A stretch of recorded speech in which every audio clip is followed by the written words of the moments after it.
So let's talk about the series between Real Madrid and Hapoel Tel Aviv. It ended 3-1 for Real, which qualifies for the Final Four, and they will face either Panathinaikos or Valencia.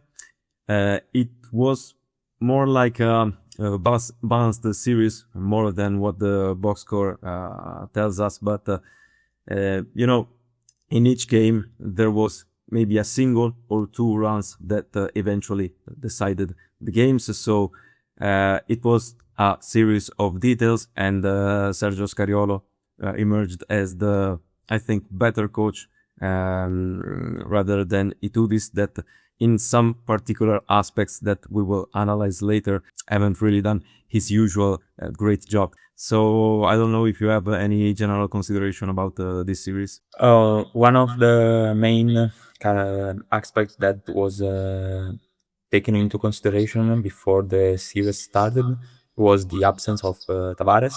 But as you told, Sergio Scariolo managed to maintain his team and to provide, even if he's absent, through Garuba with defense, and also Alex Len,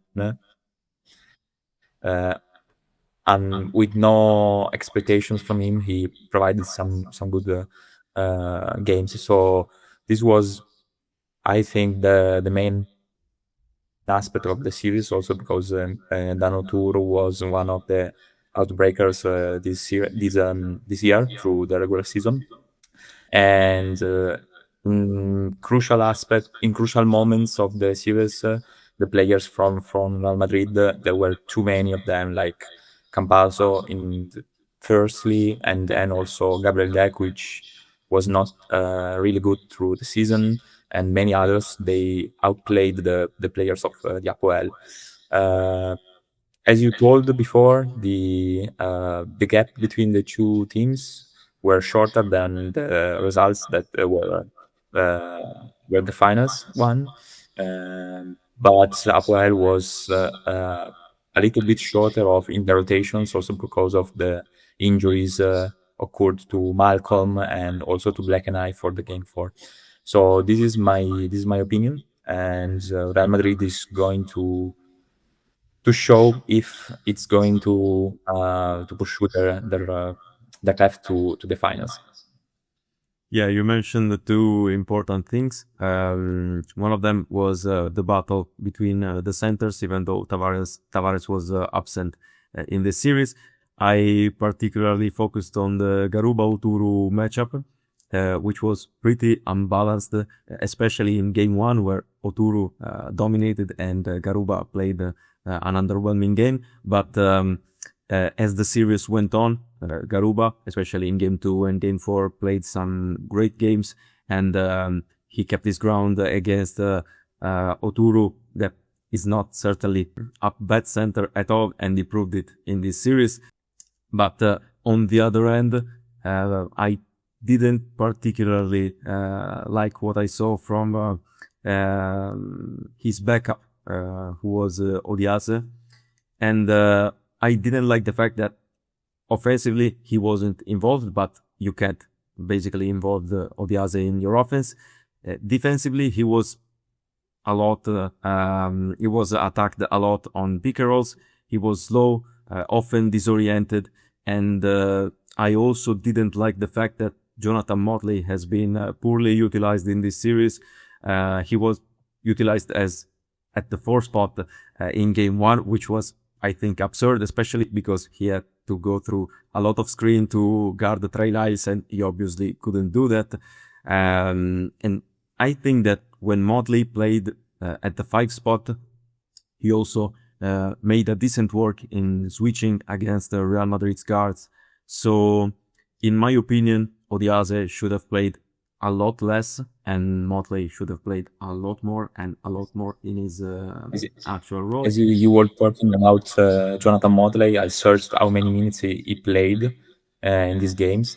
He played just 3 games, and taking in considerations all the 3, he played 40 minutes. That was the amount of minutes that he was playing every game through the regular season. So his minutes were below and also it is very strange also because the absence of Colin Malcolm, as I was telling before. So it was very strange. Maybe the rotations, the coaches usually might reduce the players' minutes from the bench, but in this case it was very very strange to see this thing.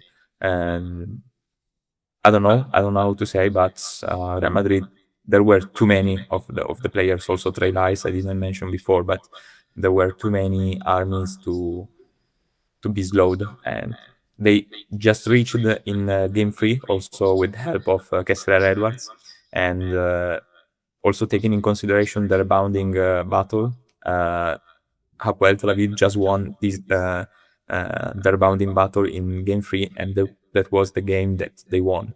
In the other 3 games, Real Madrid won despite the absence of Tavares, and they won the game. So it is not a pure correlation, or also because this is maybe a case, not just maybe some luck or something else, but that is to be keep into consideration.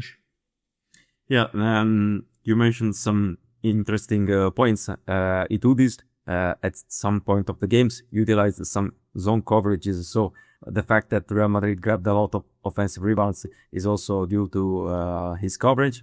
And in one timeout in game 4, in game 2, in the fourth quarter, he stressed one fact that you mentioned. So how closeouts needed to be different from player to player, because Real Madrid has a lot of players that can thrive offensively, and he stressed the fact that you can't close out with the same toughness against someone like Gabriel Deck or Theo Maledon as you do against the shooters like Mario Hezonja and Trey Lyles, for example. And in the same timeout, he analyzed also another aspect, which was how his players passed under the screens against Campazzo, and Campazzo shot the lights out in this series. He shot 14 out of 29, which is 48%. And this was certainly a crucial point of the series. Itoudis even tried to put Ish Wainwright on him, but he wasn't quick enough to stay in front of Madrid's guard. And in the preview, I said that I thought that Wainwright was a better matchup for Hezonja, and obviously not Campazzo, due to his obvious physical tools. But Itoudis, and this is another thing that I didn't agree with the Greek coach, but you know, he's a multiple Euroleague champions and I'm not, so I don't know, but the fact that he preferred to keep Colin Malcolm and Levi Randolph against Hezonja. This choice didn't get great results. Hezonja had a pretty easy time attacking both players, while in game 2, Malcolm came off the bench, Wainwright was the power forward, and it was probably the game where Hezonja struggled the most.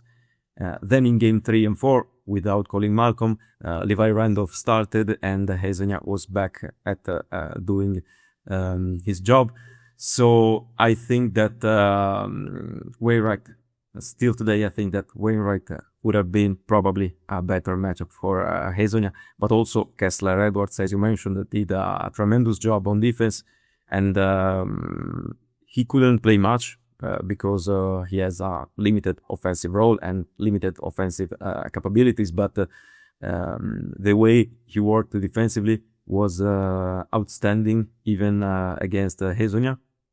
And one last thing that I want to mention is how it is important for Real Madrid to have players like Hezonja and Deck who can attack off the post and punish the mismatches, because Hapoel in this series, as they did in most of the season, wanted to switch a lot against these players, also because other coverages are very risky against players like the ones in Real Madrid, because they can read the game, they can pass the ball, they can find the open teammate in almost every situation, and overall they can play as a team.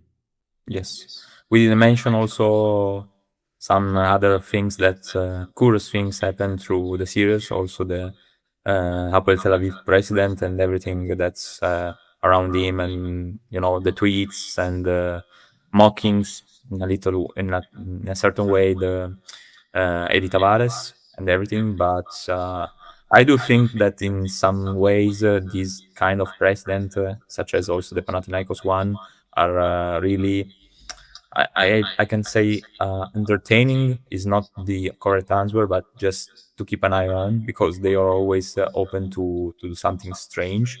But at the same way, I don't know if they are the correct leaders of such important organizations, which are the EuroLeague teams. And I don't know if it's the correct way to behave.